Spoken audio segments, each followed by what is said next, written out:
आज अपन जानेंगे कि इन्वर्टर को सेटअप कैसे करें, इंस्टॉलेशन कैसे करें। बहुत सारे क्वेश्चन होते हैं कि इन्वर्टर कैसे काम करता है, कि उसको कनेक्शन कैसे करना है, उसको सेटअप कैसे करना है।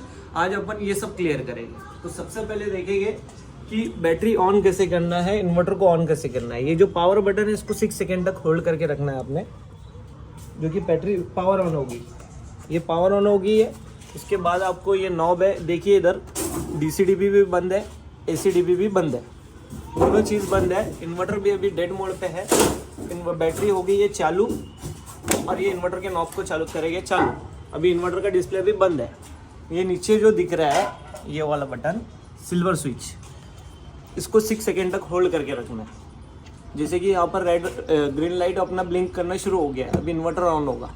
ये 1 मिनट के लिए ऑन होगा। सिंपली आपको सेटिंग पे क्लिक करना है, ये वाला सेटिंग पे क्लिक करने के बाद बैटरी सेटिंग पे आना है। बैटरी सेटिंग का पासवर्ड है 2014, उसको राइट करना है, ली आयरन करना है। ली आयरन करने के बाद आपको नज़र आएगा सोलेक्स LV 30 एम्पियर के ऊपर एक छोटा सा सफ़ेद कलर का ब्रैकेट है, उसके ऊपर क्लिक करोगे तो ग्रीन हो जाएगा।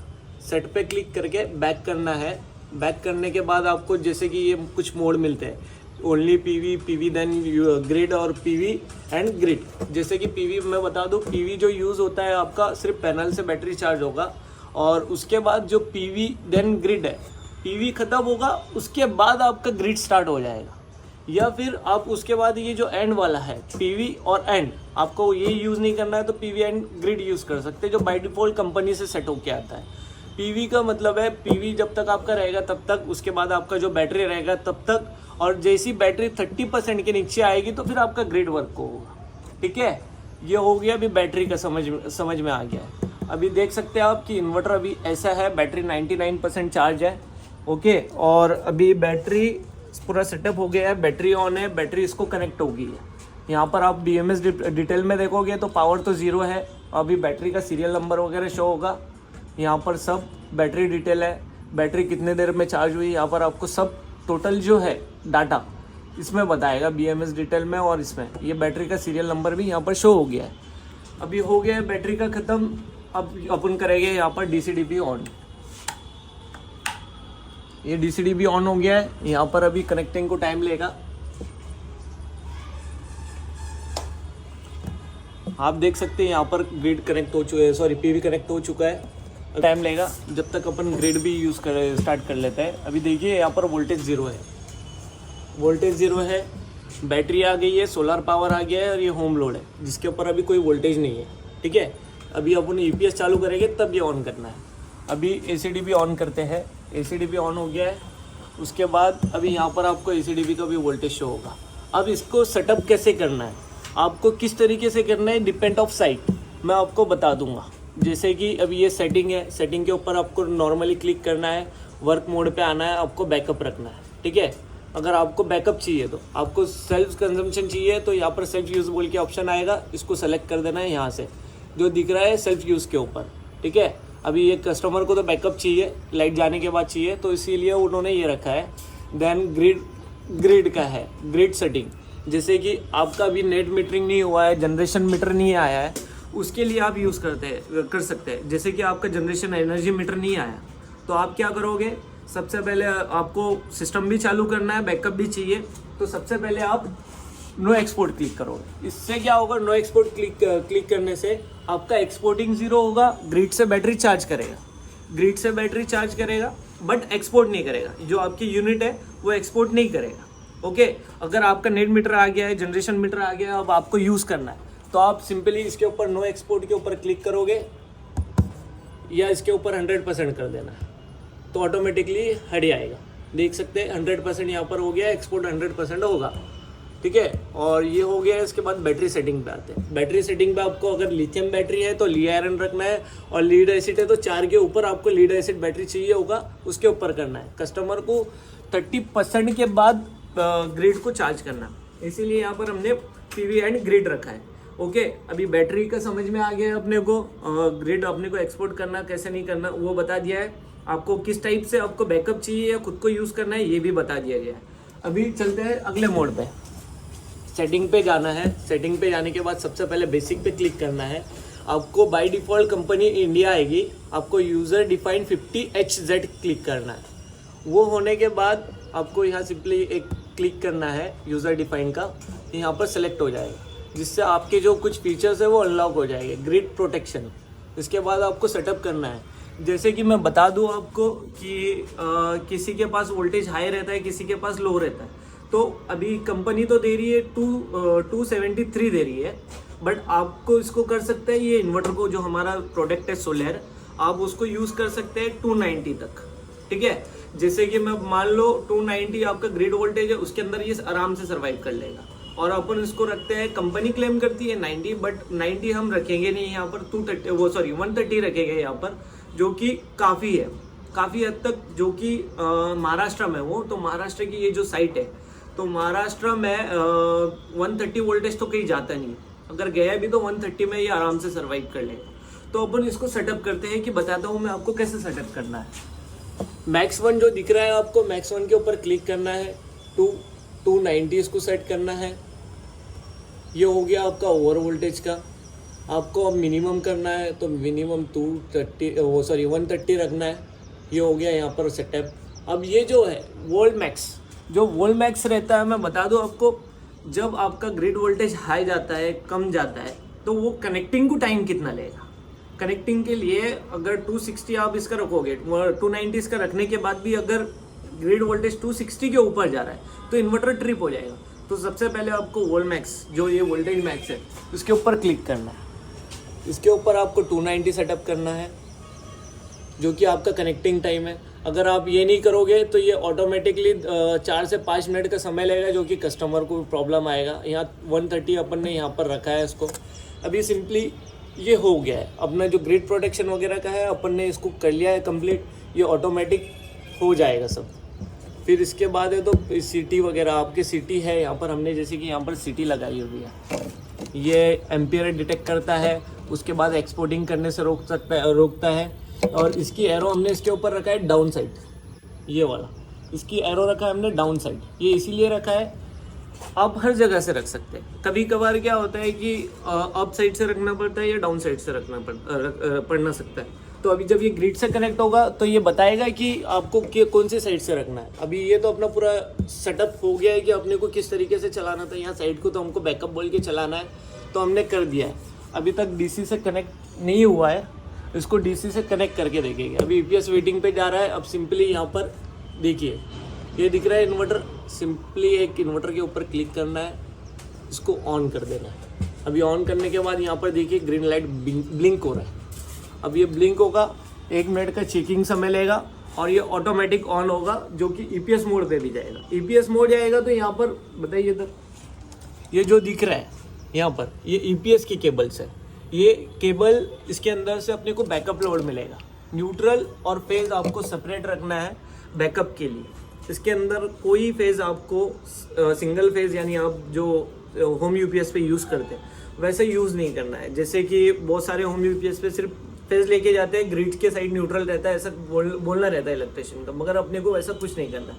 होम लोड भी अपने को चाहिए होगा न्यूट्रल और फेज, और अपने ईपीएस का भी जाएगा न्यूट्रल और फेज, क्योंकि ये खुद प्रोवाइड करता है 230 वोल्ट, जो कि मैं आपको बताऊंगा यहाँ पर। इन्वर्टर के अंदर भी बताऊंगा और मल्टीमीटर से भी बताऊंगा। अभी इन्वर्टर स्टार्ट हो रहा है, आप देख सकते हैं यहाँ पर पैनल का वोल्टेज आ चुका है, यहाँ पर ग्रिड का वोल्टेज आ चुका है, उसके बाद है यहाँ पर अभी ईपीएस का भी आ चुका है, जो कि वोल्टेज यहाँ पर बता रहा है 221। ठीक है, अब ये इन्वर्टर कनेक्टिंग हो रहा है। मल्टीमीटर देखिए 222 यानी 222 उसका वोल्टेज आ रहा है, जो कि एकदम परफेक्ट है इंडिया के हिसाब से। अभी जानेंगे कि इसके अंदर क्या क्या यूज़ करना है। सबसे बड़ी बात है, जैसे कि बैटरी के लिए यूज़ किया यहाँ पर 63 एम्पियर का आइसोलेटर, जो कि डीसी अभी अवेलेबल नहीं था, डीसी साइड से अवेलेबल नहीं था। तो अभी एसी साइड वाला 63 एम्पियर वाला हमने आइसोलेटर यूज़ किया है यहाँ पर। ये टेम्पररी मैं बता दूँ कि ये टेम्पररी हमने इंस्टॉलेशन किया हुआ है, जो कि इस तरीके से दिख रहा है। ये परमानेंट जब होगा तो इसको फिनिशिंग में करेंगे। ये सिर्फ एक वीडियो बनाने के पर्पज़ से बिठाया हुआ है। ओके, तो यहाँ पर 63 एम्पियर का हमने यूज़ किया है। डिस्चार्जिंग एम्पियर हम उसका 63 रखेंगे इन्वर्टर का। 100 एम्पियर इन बैटरी 100 एम्पियर से डिस्चार्ज होगी और 40 एम्पियर से ये चार्ज होगी, ठीक है। उसके बाद ये बैटरी के जो यहाँ से इनपुट जाके यहाँ पर गया है, जो कि बैटरी को कनेक्ट किया है, प्लस और माइनस। उसके बाद ये है अपनी सिटी, ये सिटी का केबल है जो कि एरो पे रखा हुआ है, ठीक है। ये दोनों कनेक्ट है, जो कि आपको लगाना है यहाँ पर, ये पोर्ट पे सिटी का लगाना है, ये वाले ऊपर साइड, ठीक है। और ये है BMS का, जो कि बैटरी की जान है। ये इन्वर्टर को कमांड देती है असल में, जो कि बैटरी को क्या करना है, चार्ज कब करना है, डिस्चार्ज कब करना है, ये केबल बताएगी। ये बताइए यहाँ पर होगा कनेक्शन, BMS का केबल का कनेक्शन यहाँ पर होगा, जो कि यहाँ पर बैटरी के ऊपर लिखा हुआ है। और ये प्लस और ये माइनस है, बैटरी के लिए एक अर्थिंग दिया हुआ है टेम्परवरी। उसके बाद डीप स्विच, अगर सिंगल बैटरी है तो आपको 1 रखना है। यहाँ पर डीप स्विच जो है आपको 5 पे रखना है, बाकी सब ऑफ कंडीशन में रहेंगे, ठीक है। अभी बैटरी का तो समझ में आ गया है, बाकी इसका कैसे करना है। जैसे कि अब मैं बता दूं, जैसे कि ऑन ग्रिड में होता है अपना प्लस माइनस सीरीज से आता है, इसको कनेक्ट हो गया। और जैसे ACDB का होता है वो भी हो गया। इसके अंदर न्यूट्रल और फेज आपको मीटर से जो बैकअप के लिए चाहिए होगा वो आपको लेके आना पड़ेगा, मतलब डबल। जैसे कि आपको एक्सपोर्टिंग के लिए जैसे लेके जाना पड़ता है AC केबल MCB से डायरेक्ट मीटर को कनेक्शन, वैसे ही बैकअप के लिए 2 वायर लेके जाना है, जो कि यहाँ पर है। ये बैकअप के लिए हम टेस्टिंग के लिए बताएंगे कस्टमर को, ये टेस्टिंग के लिए ये केबल अभी 2.5 का यूज़ किया हुआ है, जो कि हम 4 स्क्वायर mm हम सजेस्ट करते हैं। बस ये टेम्परवरी स्टार्टिंग के लिए एक कस्टमर है, उसको बताने के लिए हमने यूज़ किया है। आपको 4 स्क्वायर mm का केबल ही यूज़ करना है। उसके बाद EPS के पोर्ट और अपने ACDB का कनेक्शन क्या करें। ACDB का कनेक्शन होगा आपका यहाँ पर, ACDB का जो एक्सपोर्टिंग आपका करना है वो यहाँ कनेक्शन होगा। और पीछे बता दूँ, जो पीछे EPS का है वो नीचे जाएगा सीधा बैकअप के लिए। आपको जहाँ बैकअप देना है वो चेंज ओवर के अंदर कनेक्ट होगा। चेंज ओवर बताओ, ये है चेंज ओवर सर, ये 2 पोल का चेंज ओवर है। ये साइड कंडीशन, ये ऑफ कंडीशन रहता है। नीचे से 4 टर्मिनल दिए हुए हैं, ऊपर से 2 दिए हुए हैं। इसको कनेक्शन कैसे करना है, आपने यहाँ पर 2 वायर ग्रिड के डालना है जो मीटर से आउटपुट निकलेगा, और यहाँ पर EPS के वायर जो कि ये यहाँ से आउटपुट निकलेगा। कौन सी बात, ये यहाँ से आउटपुट निकल के पीछे यहाँ से आउटपुट निकल के ये इसके इसमें जाएगा नीचे वाले टर्मिनल में, और ग्रिड के कनेक्शन हो गए यहाँ पर। और आपको जिसको बैकअप देना है EPS से, उसको अपर साइड से आपको डालना है। इसको अपर साइड से डालोगे, अगर इसको डाउन साइड से रखोगे, आपने नीचे कनेक्ट किया है EPS, अगर डाउन साइड से रखोगे तो EPS मोड पे चलेगा। इन केस अब चेंज ओवर हम क्यों सजेस्ट करते हैं, नॉर्मली बहुत सारे कंपनियां देती है MCB पे आप कॉमन कर दीजिए, आप उससे कर लीजिए। अगर हमारा प्रोडक्ट किसी तरीके से ख़राब होता है या कुछ प्रॉब्लम आता है, जैसे बैटरी डिस्चार्ज होना या कोई टेक्निकल एरर आना इन्वर्टर के अंदर या बैटरी के अंदर, तो वो केस में कस्टमर को और वेंडर को तकलीफ ना हो, इसीलिए हम चेंज ओवर देते हैं। चेंज ओवर का वर्क ऐसा है कि ये 24/7 EPS साइड रहेगा, ठीक है। वो इन्वर्टर बाईपास होगा, मैं आगे बताऊंगा आपको वीडियो पे। 24/7 ये इसके ऊपर रहेगा, EPS के ऊपर। इन केस मान लो मेरा इन्वर्टर ख़राब हो गया, हमारी कंपनी का इन्वर्टर को कुछ दिक्कत आ गई, टेक्निकल एरर आ गया, कस्टमर की आधी रात को लाइट चलेगी, तब कस्टमर बोलेगा कि अभी मेरे घर की लाइट गई है, अभी मैं कनेक्शन में खुद कैसे करूँ, अगर नॉर्मली MCB में किया तो। चेंज ओवर में क्या होगा कि कस्टमर को नीचे जाना है, चेंज ओवर को ऊपर कर देना, तो उसकी ग्रिड से लाइन चलना शुरू हो जाएगी, ठीक है। चेंज ओवर इसीलिए बोलते हैं, बाकी इसका कोई रीज़न नहीं है। बस आपको, यानी आप जैसे वेंडर लोगों को और कस्टमर को तकलीफ ना हो, इसीलिए चेंज ओवर का हम सजेशन देते हैं। उसके बाद इन्वर्टर कैसे वर्क करता है अभी मैं बता रहा हूँ आपको। जैसे कि देखिए, सोलार प्रोडक्शन कर रहा है लगभग 1.5 किलोवाट का, बैटरी चार्ज हो रही है 300-400 वाट पे चार्ज हो रही है, और बाकी जो बचा है वो ग्रिड को एक्सपोर्ट हो रहा है। अभी मैं ग्रिड बंद कर दूंगा, अभी देखिए यहाँ पर देखना 1.5 इसका ये है, इधर पड़ा डिस्प्ले पे। अभी मैं ACDB बंद करूंगा तो यहाँ पर पावर ऑटोमेटिकली कम हो जाएगा, सिर्फ बैटरी चार्ज करेगा और पावर कम हो जाएगा। अभी ACDB बंद करो, एक्सपोर्टिंग बंद हो जाएगा, देखिएगा ग्रिड मिसिंग का मैसेज आ गया। अब पावर भी ऑटोमेटिक कम हो गया, और बैटरी 100% चार्ज हो गई तो उसका पावर खत्म हो गया। अब क्या होगा, अब मैं बढ़ाऊंगा एमसीबी ऑन होगा। इसको कनेक्टिंग के लिए 1 मिनट का समय लगेगा। अपने पास कोई मशीन वगैरह अभी हमने एक छोटा सा ब्लोअर 1200 वाट का मंगाया है टेस्टिंग के लिए। मैंने जैसा आपको बताया था कि ये टेस्टिंग के लिए सिस्टम लगाया हुआ है, और ये सिर्फ टेस्टिंग के लिए और आपकी जानकारी के लिए लगाया हुआ है, जो कि अभी थोड़े दिन में ही रिमूव हो जाएगा। ये सिर्फ एक टेम्पररी है जो कि हमारे सर ने लगाया है कस्टमर के लिए, एडवर्टाइजिंग के लिए, कि उनको एक बार यूज़ करो, अगर अच्छा लगा तो आपने बिठाना है, ना तो नहीं बिठाना है। हमारे सर ने ऐसा ऑफर दिया था। तो अभी हम बताएंगे कि कैसे यूज़ होना है। जैसे कि मैं बता दूं, अब देखिए आपका सोलार का पावर चालू है, बैटरी चार्जिंग चालू है और एक्सपोर्टिंग भी चालू है, और पावर 0 है। अभी पीछे आइएगा। अभी ये ब्लोअर है, मैं स्टार्ट करूँगा। ये ब्लोअर स्टार्ट हो गया है, आपको आवाज़ आ रही है। अभी EPS का मोड बता दूँ। देखिए यहाँ पर आ गया है 900 वाट, ठीक है, लगभग 1 किलो वाट की तरफ। एक्सपोर्टिंग चालू है। सोलार का पावर 1.5 है, क्योंकि अभी ये 5 किलो वाट का सिस्टम है, बट अभी यहाँ पर क्लाउडी वेदर है और टाइम भी काफ़ी ज़्यादा हो गया है, 3:30 बज चुके हैं, इसीलिए थोड़ा सा पावर कम है सोलार का। और जब मैं इसको चालू कर रहा हूँ तो देखिएगा, बताना सर। देखिए अभी ये 0 हो जाएगा। मैंने ये बंद कर दिया है। इसके बाद इसको चालू करूँगा तो देखिए कैसे चल रहा है। ये इसका पावर बढ़ चुका है मशीन का, इसके वजह से। तो अभी देखेंगे कि ये कैसे कैसे वर्क करता है। अभी ब्लोअर तो हाथ में है। अब मैं क्या करता हूँ, DC बंद कर देता हूँ। बताइए उधर, मैंने DC बंद कर दिया, जो कि यहाँ पर आपको शो करेगा। बंद हो गया, 0 हो गया। अभी यहाँ पर तो मेरा ग्रिड भी है, तो मैं ग्रिड भी बंद कर दूँगा।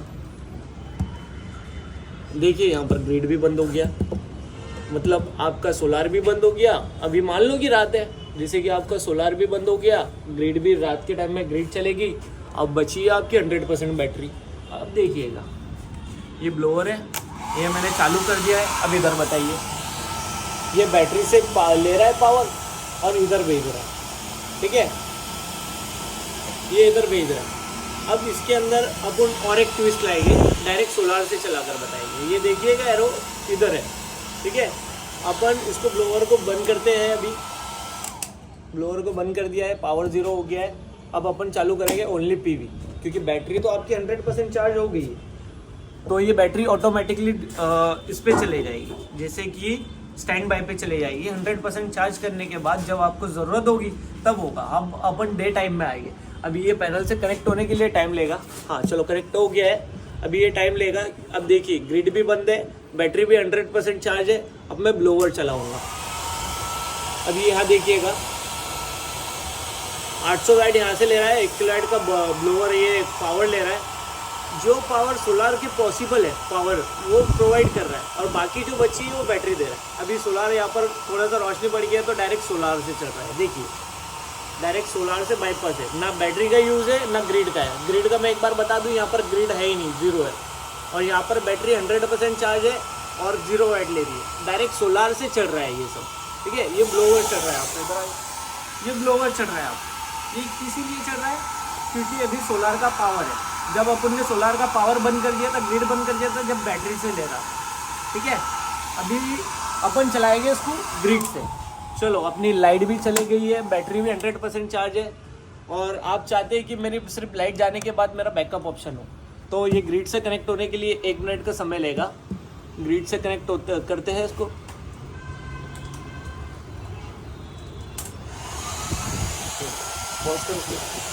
पॉज कर इसको, 1 मिनट का टाइम लेगा कनेक्ट होने का। तो अपना इन्वर्टर अभी ग्रिड से कनेक्ट हो चुका है। अब यहाँ देखेंगे कि ये कैसे वर्क कर रहा है। अब देखिए अभी बैटरी चार्ज कर रहा है 99% ये चार्ज हो गया, ठीक है। थोड़ा पीछे करना इसको। तो अभी ग्रिड से है, ओके। अभी इसको अपन यूज़ करते हैं विदाउट पैनल। पैनल चालू है, अपन ने बंद किया हुआ है। पैनल 0 है, देखिए यहाँ पर स्विच बंद है, इधर बताओ, स्विच बंद है इसका, ठीक है। और यहाँ पर जो है 0 बता रहे हैं। अभी यहाँ पर अपने पास बैटरी और ग्रिड है। अब अपन क्या करेंगे, इसको डायरेक्ट ब्लोअर को चालू करेंगे। देखिए अभी ये जो है यहाँ से ग्रिड से आ रहा है, ग्रिड दे रहा है अपने को माइनस यानी ग्रिड ले रहा है, मतलब इनपुट कर रहा है, तो -1.2 यानी लगभग 1.5 किलोवाट का लोड खींच रहा है, जो कि लगभग 1 किलोवाट का अपने को पावर लोड के लिए दे रहा है। और बाकी जो बचा है वो बैटरी चार्जिंग के लिए दे रहा है। यानी सबसे पहले प्रायोरिटी रहेगा अपना बैटरी चार्जिंग, चाहे वो ग्रिड रहो या फिर अपना सोलार रहो। पहले आपकी बैटरी 100% चार्ज होगी, उसके बाद आपका सिस्टम वो होगा। तो अगर आपका दिन के टाइम में अगर बैटरी 100% चार्ज है और मान लो आपका 1 किलोवाट का घर का लोड चल रहा है, बैटरी 100% चार्ज है, ग्रिड गई है और आपका 1 किलोवाट का लोड चालू है घर का और सोलार प्रोडक्शन कर रहे हैं 2 किलोवाट का, तो घर पे सबसे पहले आपको बाईपास मोड पे इधर बताना, यहाँ पर पैनल और डायरेक्ट होम, ये रहता है होम, ये रहता है पैनल, ये दोनों को एक साथ लेके जाएगा। ठीक है, ये दोनों को एक साथ में लेके जाएगा बाईपास में, ना बैटरी के पास जाएगा ना ग्रिड के पास जाएगा। ठीक है, अभी बाईपास पे चलेगा, जो कि अपने को इस पे बाईपास वाला ऑप्शन मिल जाता है, बैटरी वाला ऑप्शन मिल जाता है, ग्रिड से यूज़ करने का और सिर्फ सोलार से यूज़ करने का। आप यानी हाइब्रिड सिस्टम लगाओगे तो 95 से 98% सोलार पे बेस्ड हो जाओगे, स्टोरेज सिस्टम पे बेस्ड हो जाओगे। इसके ये फ़ायदे हैं। और ऑन ग्रिड है तो ऑन ग्रिड जो हमारा एक सोलर का सिस्टम लगाया हुआ है, ये सिर्फ एक्सपोर्टिंग करेगा और आपको बैकअप तो नहीं देगा, ना ही आपको ऐसे कोई फीचर ये वाले इन्वर्टर की जैसा आपको प्रोवाइड करेगा, ओनली एक्सपोर्टिंग करेगा। ये आपका बिल माइनस करने में मदद करेगा। लाइट जाने के बाद ये भी बंद हो जाता है, मगर ये नहीं बंद होता। ये लाइट जाने के बाद आपके घर में उजाला रोशनी लेके आता है, ये लाइट जाने के बाद ये बंद हो जाता है। ठीक है, चलो थैंक यू।